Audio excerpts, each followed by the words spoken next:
Hi, and welcome to this video tutorial in which I'll be going through Turing machines. And Turing machines are something you need to know for A-level computer science. I'm going to go through the key points that you need to remember just here. So a Turing machine can be viewed as a machine that executes a single fixed program, and I'll come on to how we can represent that program sort of with a finite state transition diagram over here in a moment. But let's just get down these key points first. Okay, so a Turing machine can be viewed as a machine that can execute a single fixed program, and all it consists of is a infinitely long strip of tape divided into squares. And I should say that when we're talking about a Turing machine, it's a theoretical machine, so we haven't actually built a physical Turing machine. It's just a sort of theoretical idea. So a Turing machine consists of an infinitely long strip of tape divided into squares.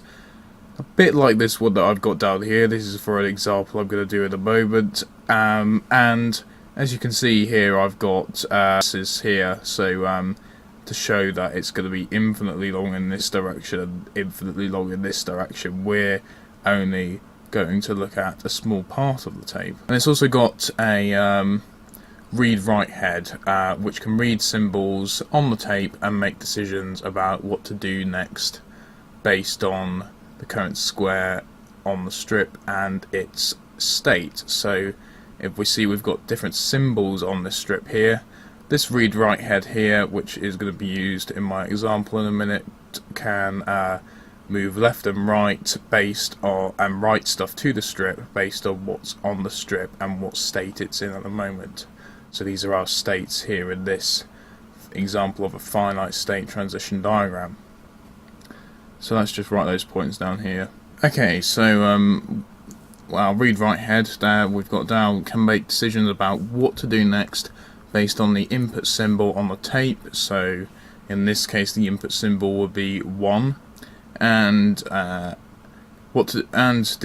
state that the machine is in. So I'll come on to that in a minute when I go through this example, and this will all make a bit more sense when I go through an example in a moment. So also we've got that any alphabet can be specified for a Turing machine. So the alphabet of this Turing machine here is 1, 0, and a blank there.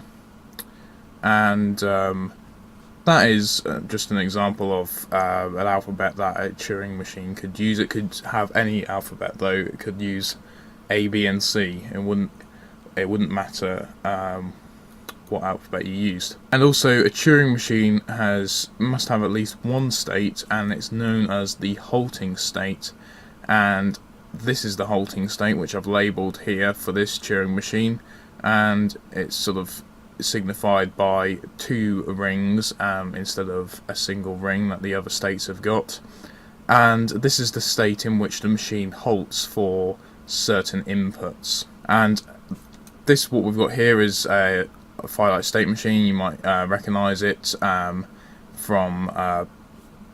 learning about finite state machines previously.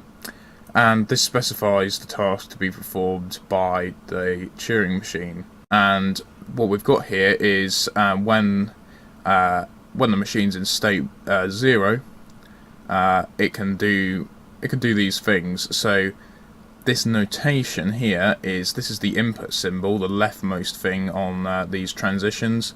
The output symbol is the middle thing on these transitions, and then whether the read-write head is moving left or right is signified by an L or an R. I'll just write some of those notes down.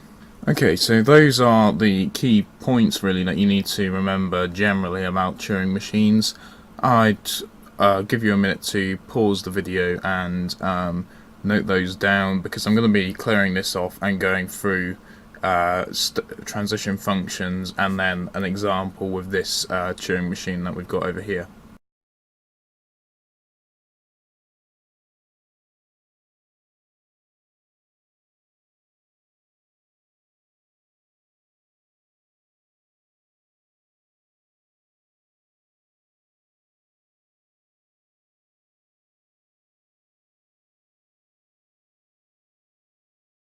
Okay, so let's just go through briefly transition functions, and then I'll go through an example of a program of a Turing machine executing with this example here. So what a transition function is simply another way to describe the transition rules for a Turing machine. So these are on our finite state transition diagram. These on the arrows here, the things next to the arrows here are our transition rules, but we can specify these as transition functions as well, and in an exam question they might give you them as transition functions, which is why you need to know this way of representing them. And this is the way that we write a transition function, and it's signified or denoted by the Greek letter delta. So we write delta here. So we write delta, and then firstly the current state that the read-write head is at and the input symbol. So current state and the input symbol. And then we write that is equal to, so we write an equal sign, and then the next state, and then the output symbol, and then the movement. Okay, so that is how you write a transition function. I'm just going to give you a brief example here. This is just this is not referring to this Turing machine. This is just a random example of something that you might get.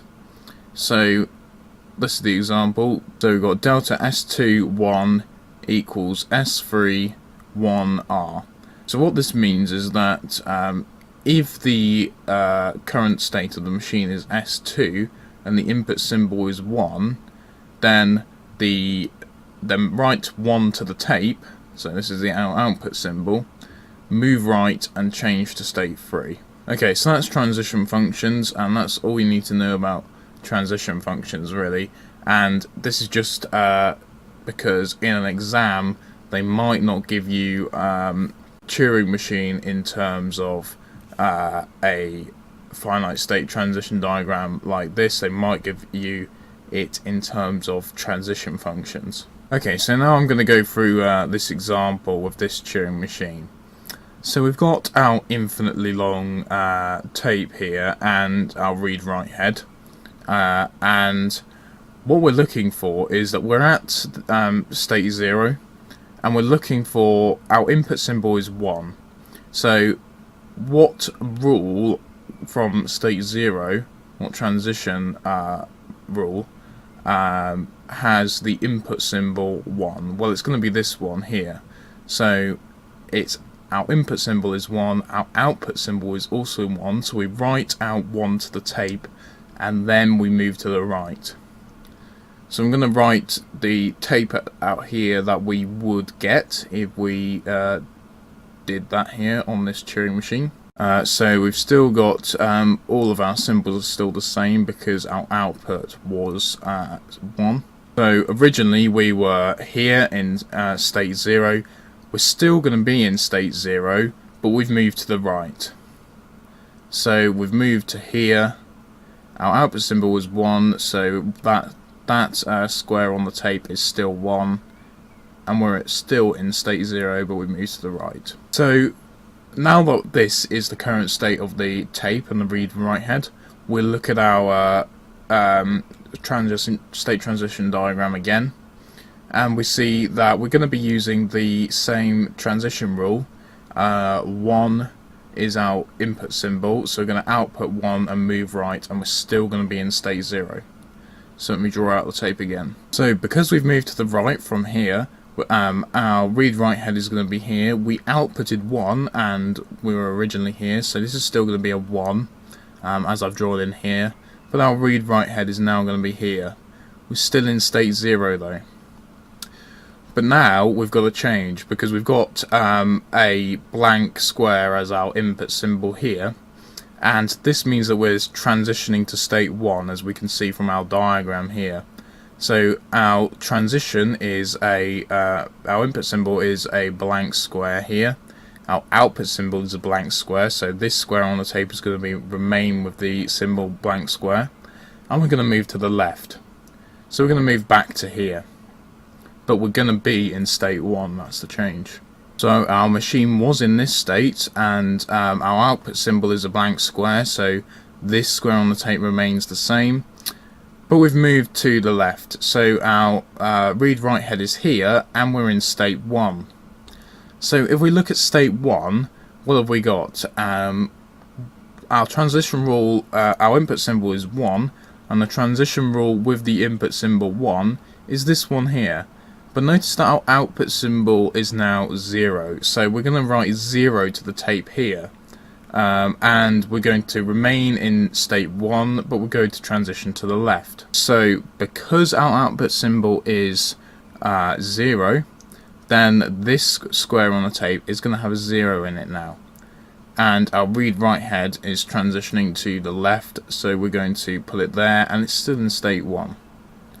Let me fill in the other symbols. Okay, so here again, our input symbol is 1, so we're going to be using the same transition rule. Because we're still in state 1, our output symbol is going to be 0, and we're going to move to the left. So we've outputted, our output symbol is 0, so I'm going to put a 0 in this square on the tape. And we've moved to the left, so we've moved to here.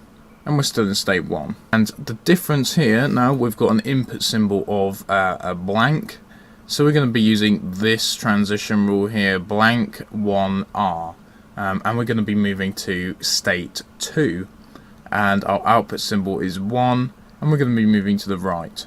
So let's draw out the tape again. So our output symbol is 1, so we're going to have a 1 here instead of a blank, and we've moved to the right, and we're also now in state 2. So our read-write head is in state 2, and our Turing machine is in state 2, and the read-write head is here. Okay, so now that we're in state 2 and our input symbol is 0, we're going to use this rule here. 0, our input symbol is 0, output symbol is 0, and we've transitioned to the right. So let's write out the tape again.